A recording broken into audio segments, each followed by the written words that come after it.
Mic check, mic check. Mic check, mic check.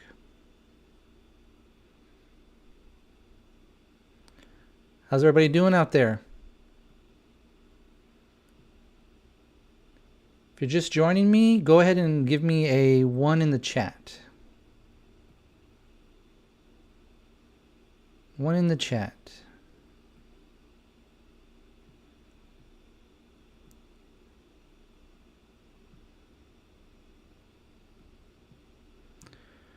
Okay, so I'm going to go ahead and get started. Welcome to my channel. I've been consistently posting videos for about 13 months. The very first video I uploaded was about 4 years ago. Then I would post 1 or 2 a year. Then I've been posting consistently for about the last 13, 14 months-ish. I just recently crossed 100 subscribers, so to all my subscribers out there, thank you. And I do have, bear with me here.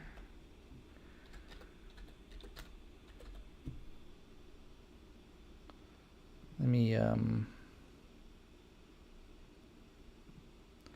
just going to bring something up real quick, which I forgot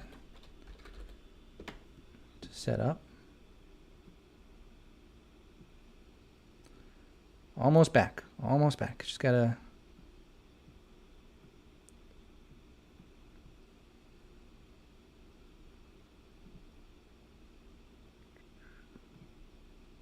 Okay, and we're back.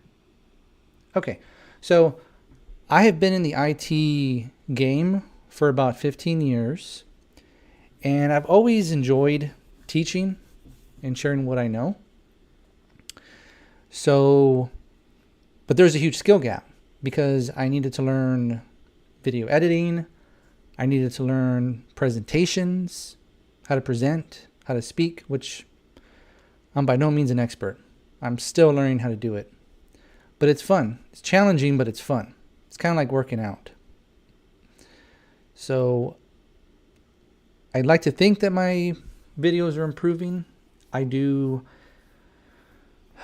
For the last few months, I've started to implement some sound design. I've also been doing some sound mixing. Also EQ, so that the hope is that my voice cuts through the music, so you can enjoy both. Type of music that I choose, I really like the jazz and the lo-fi, so I try to stick with that, just to kind of set the mood. And I've been programming even longer, or scripting. You could also consider it scripting, for about close to 20 years, I would say. I mean, there's so many languages. I actually had to build a compiler in school. So once you build a compiler, once you learn what is syntax, you pretty much know you can learn any syntax. So that was a very good learning experience. Some of the languages that I've encountered just as on the field is, of course, Bash, Perl, Python, maybe some other ones. Ansible. Ansible is another one. I mean, pretty much anything, everything. HTML, Markdown, you name it. Windows World, PowerShell, great tool. So yeah. And then about 5 years ago, I started to learn networking. The initial intent there was to make my skills as a systems administrator better by learning the network side. And then already coming into the network side with sysadmin skills, that helped. So one kind of fed into the other. So that was great. That is great. Let me see if there's anybody online.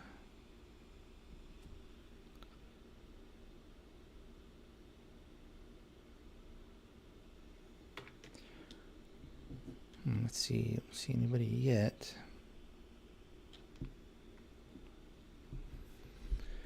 So maybe Saturday night is not the best night to stream. Everyone's probably out having fun. This is fun to me though. I do enjoy it. Yeah, so one thing I'm trying to figure out. So last night, let me back up. So last night I had a real bad technical issue starting the stream. So I finally got it all figured out. Let me see my mic. I think my mic's blowing you up your ears a little bit.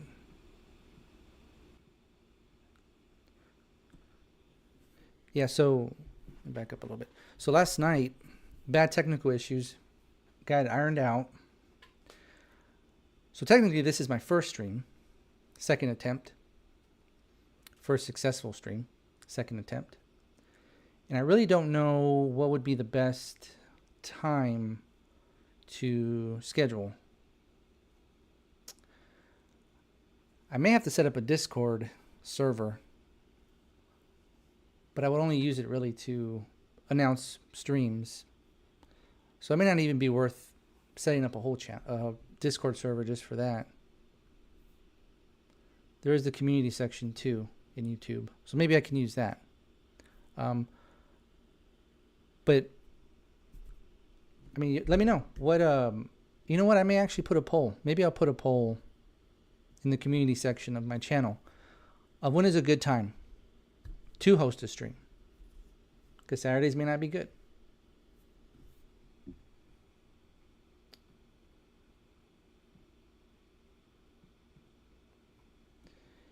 And yeah, the reason why I started posting videos was just to share what I know.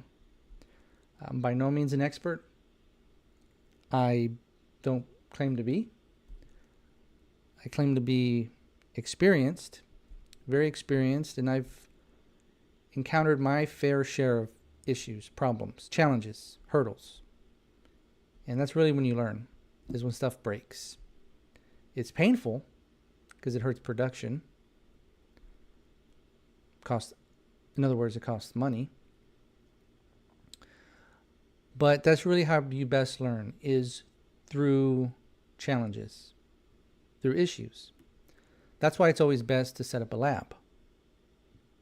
The good thing with a lab is it's very low stakes, if any. So you can make all the mistakes you want. The bad side is you don't really get any feedback as far as what works, what doesn't work. Because you may configure it wrong and you just don't know until someone uses it.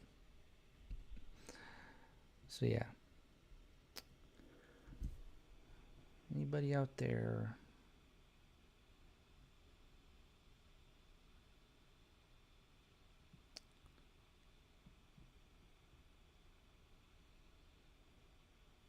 Okay, let's see.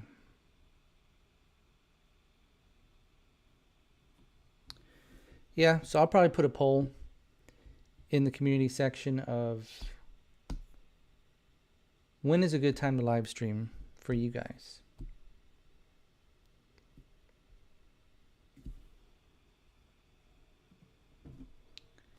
I do have my little terminal here.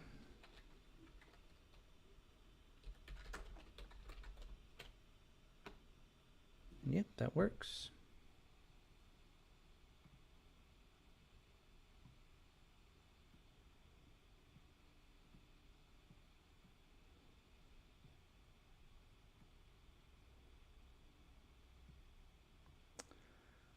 Okay, so I actually have a couple of questions that I saved some screenshots of. I'm going to go through those real quick. Okay. So the first question is, so this is actually from my Quora page that I have set up. It says, is it possible to write all Unix Linux commands as a bash script why or why not? So all a bash script is you're taking all the commands that you put in a terminal line by line. You take all those commands, you put them in a file, and then you just call that file. So rather than having to type 100 commands line by line, hitting enter, you can take all those commands, put them in a file, call the file. So I would say yes, it is possible to write all Unix commands in a bash script, if that's what you're asking.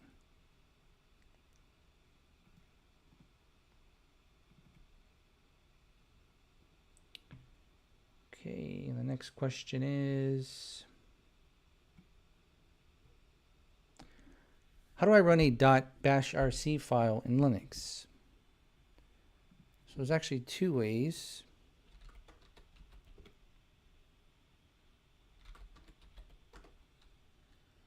So let me see if I can find.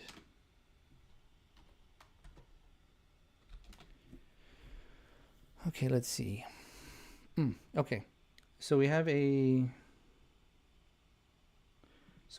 .profile right here. So the question here says, how do I run a .bashrc file? And this could be the, I don't think I have a bash. Oh, yes, I do. As a matter of fact, I do.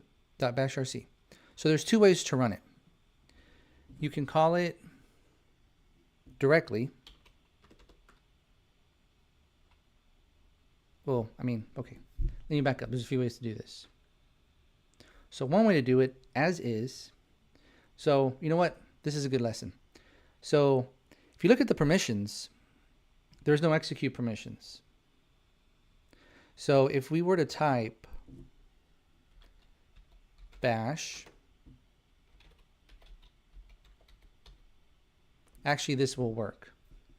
This will work. So this is one way to call the script, is you run the bash command and then you call the file. So bash,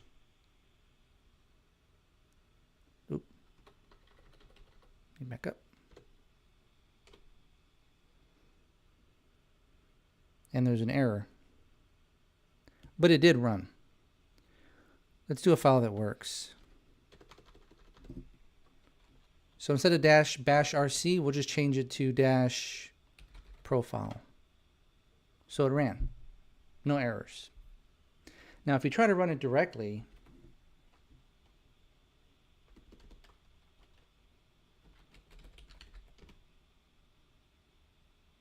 it says command not found. I think it's ./.profile. Yeah. Permission denied. So what you have to do is you actually have to add, let's go in the file first. So I'm going to go to the first line. Ah, okay, well that's the first problem. There's no shebang.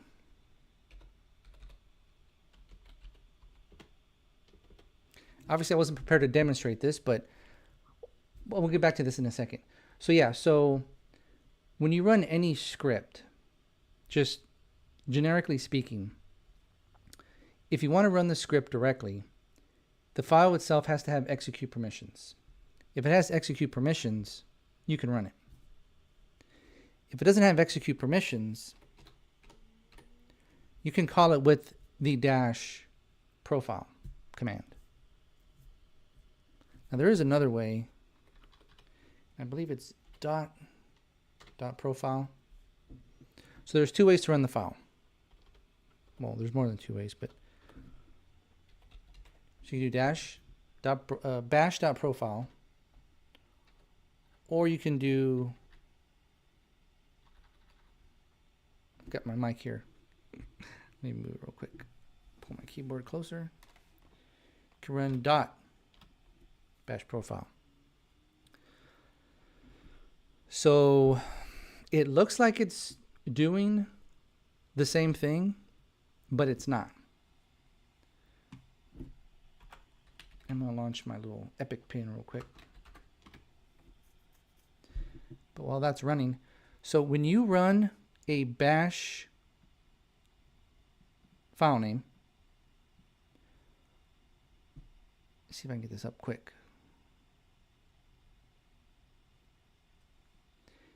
And if you're just joining the chat, go ahead and give me a 1 if you're out there.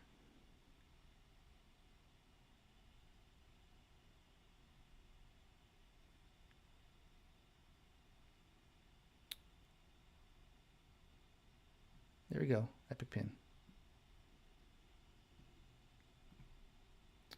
Okay, so when you run a when you run a bash file name,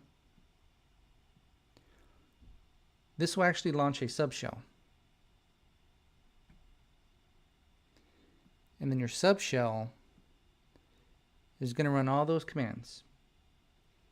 So any variables you define in that script will only exist in that subshell. So when this shell returns, or when the prompt returns here,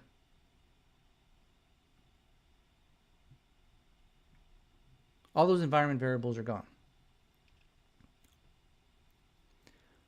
When you use the dot, which I believe is called dot sourcing, or sourcing the file, it actually runs all the code in this shell's environment. So any variables that you have defined, once the shell returns back, those variables will still be defined. You can call them and they'll have values.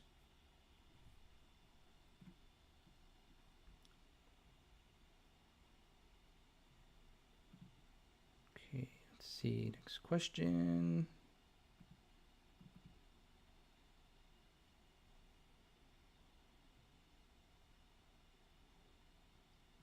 Okay.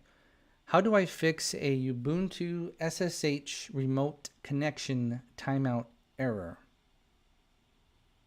Okay, so there is no simple answer. So keep in mind what the architecture is.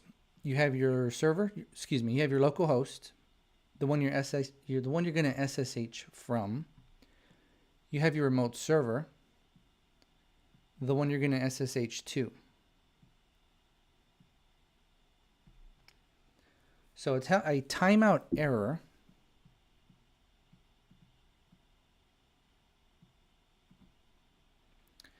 usually means that the traffic is not making it to the server and back.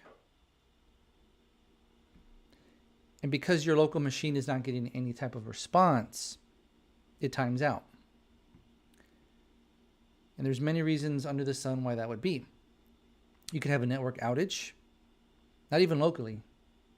If this is over a WAN or on the other side of the world, there could be one little router, one little switch, destination side that doesn't work.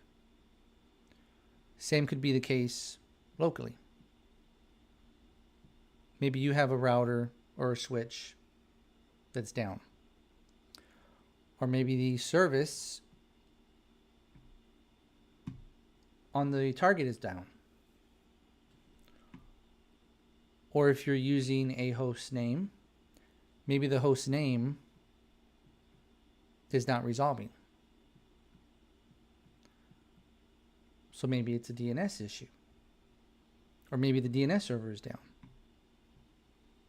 So there's at a high level, the remote connection timeout error just simply means that the traffic is not reaching the server.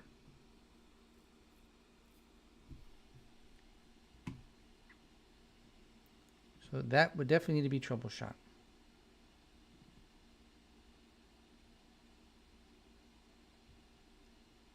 Okay, next question.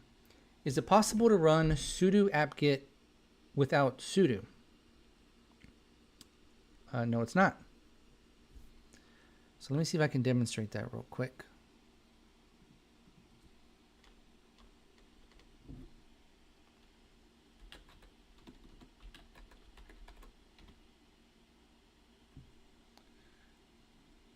see app get say update.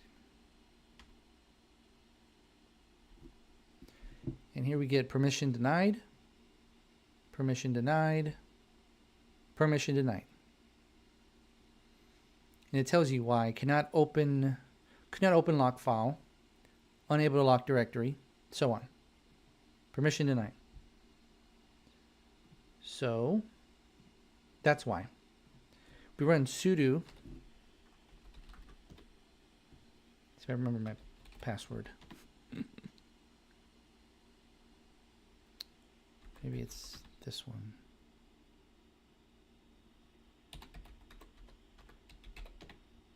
There we go. Forgot my password.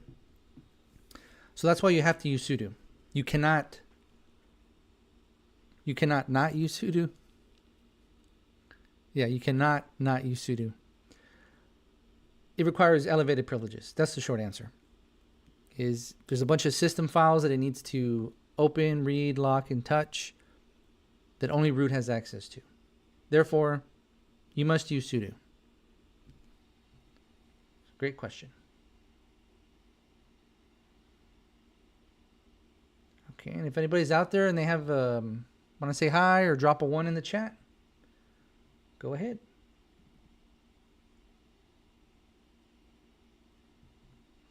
Pulling up my next question here.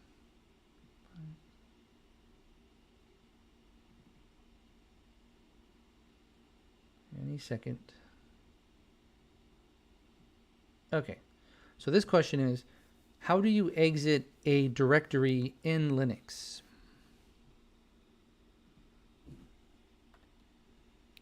So I will go to, let's say, temp.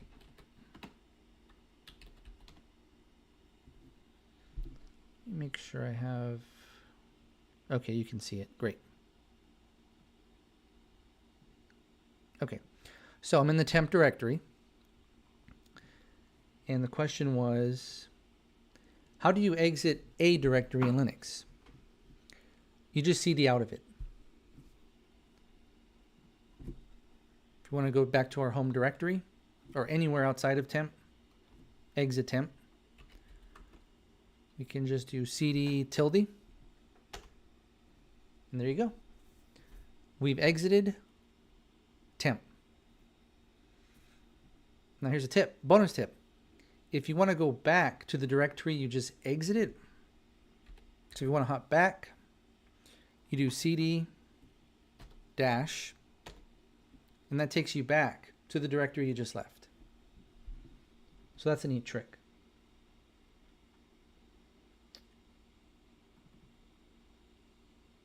Okay, let's see.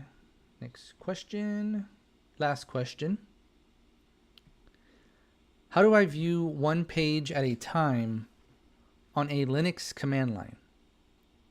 Okay, so for this one, for an example, we'll use print processes and then show me everything. Okay, so that filled up the page.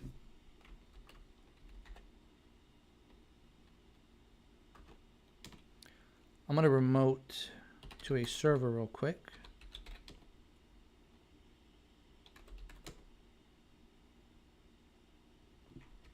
Okay, see if this works. Okay, so we got more data than one page. So the question was, how do I view one page at a time? So this is going to give us more than we can fit on one page. What you want to do is you want to pipe it to the less command.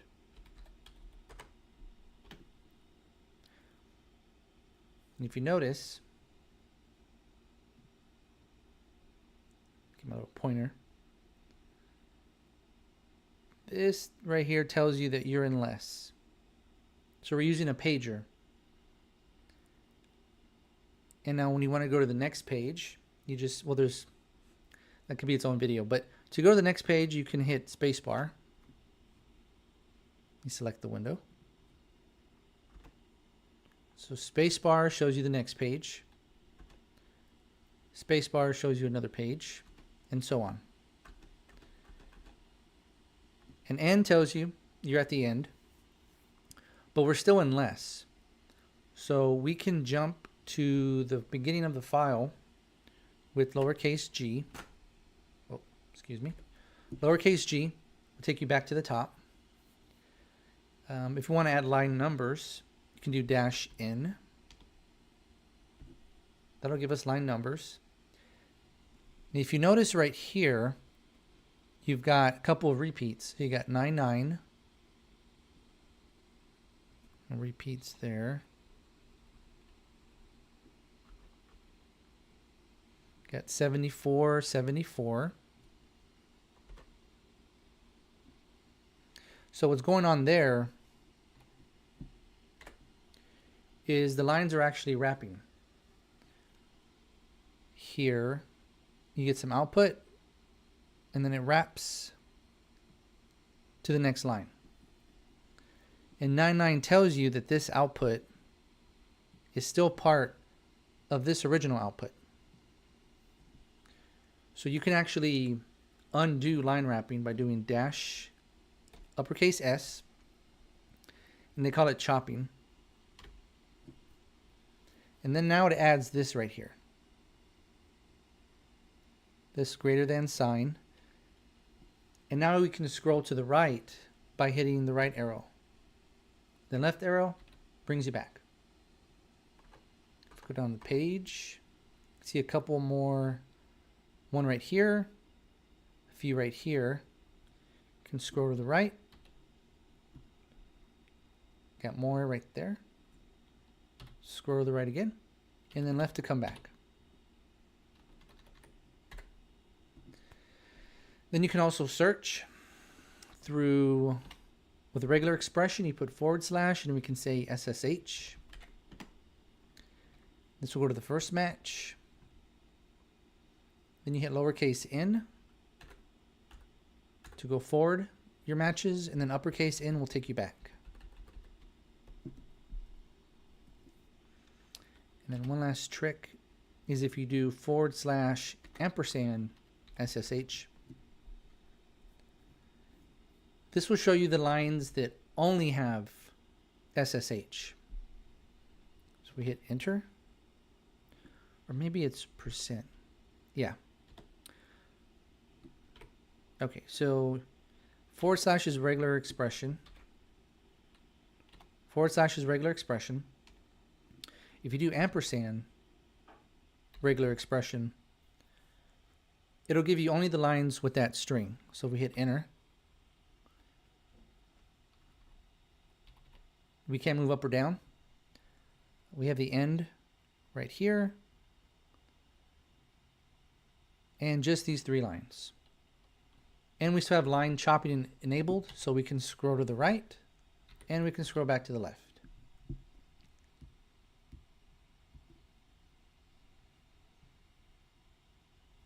Hi everyone, if you're just joining us, I'm just going over some questions that I got from Quora. But feel free to drop in a comment. If you're a subscriber of the channel, give me a 1. If you're a visitor, give me a 2.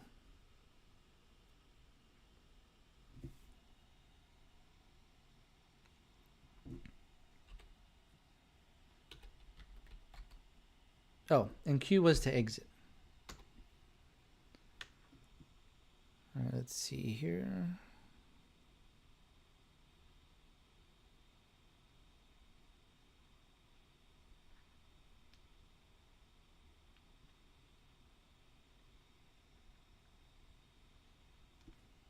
Okay, sorry about that. So my channel, I have a few series on my channel. One of them goes over TMUX, and you should, if you haven't heard of TMUX, it's very similar to the command utility screen. So TMUX stands for, so it's called TMUX, and it stands for Terminal Multiplexer. And what this allows you to do is put multiple shells, bash shells, on the same window. So we type TMUX. This will launch TMUX for us. And we know we're in TMUX because we have this green bar at the bottom. Way down here. We have our session number, window name. And that tells you which window is active. And we only have one window, so that's the only one active. But here you can quickly split windows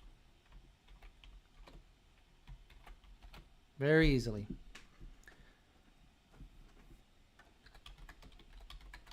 Then you can just exit each pane.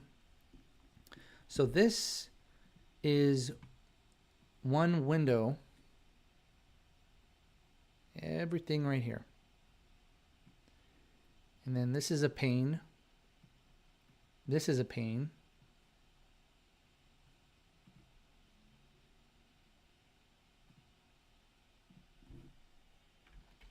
And then from here we can still just keep splitting and splitting and splitting.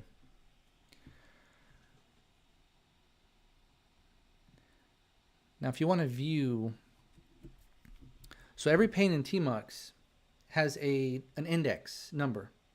And you can query that index number by typing Control B, then Q is in Quebec. And it shows up pretty fast, which you can kind of tweak. You can tweak that setting. But you got a 0, 1, 2, 3. And then to move between panes, you do Control B, O, and it'll move the cursor and the green highlighted. Control B, O, Control B, O, Control B, O. Okay, I don't think I have it. Control B. Something's not working.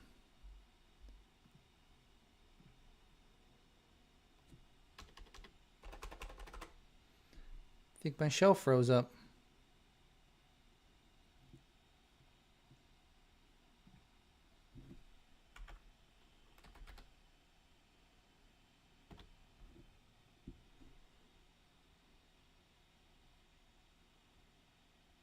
Okay. Well, this is actually a good thing. So I closed the previous shell, launched a new shell, and if you run TMUX ls, oh, guess it terminated that server too. Never mind, disregard that. So we run TMUX, and we'll split some more windows. Control B, semicolon. Actually, Control B, O will send you through all the panes. And again, the cursor will move, and the highlighted bars, the green bars, those will change too. So you notice that changes right there.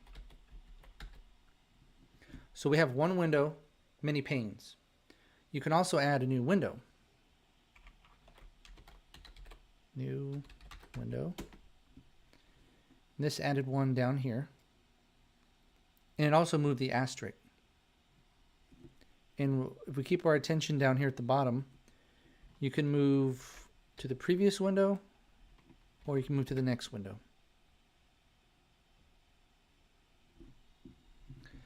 So, how you want to organize it is really up to you. It depends on what makes sense. So in some cases, you may want to have all your panes in one window, or you may want to have multiple windows, each with their own panes, or you may want to have multiple sessions with their own windows and their own panes. It's really up to you. You can get very, very creative on that.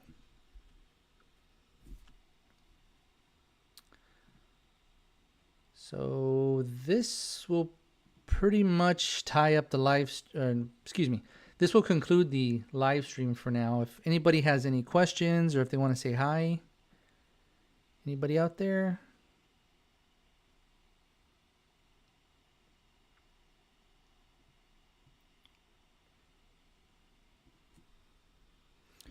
Okay, well, thank you everybody. I will set up a poll very soon to ask when would be a best time for you to have the live streams. I know people are probably out now, but I'll go ahead and set a poll, and y'all let me know when is the best time to do these streams. I want to aim for at least once a month, but we'll see. We'll see how it goes. So this is Ray signing off. Thank you, everybody.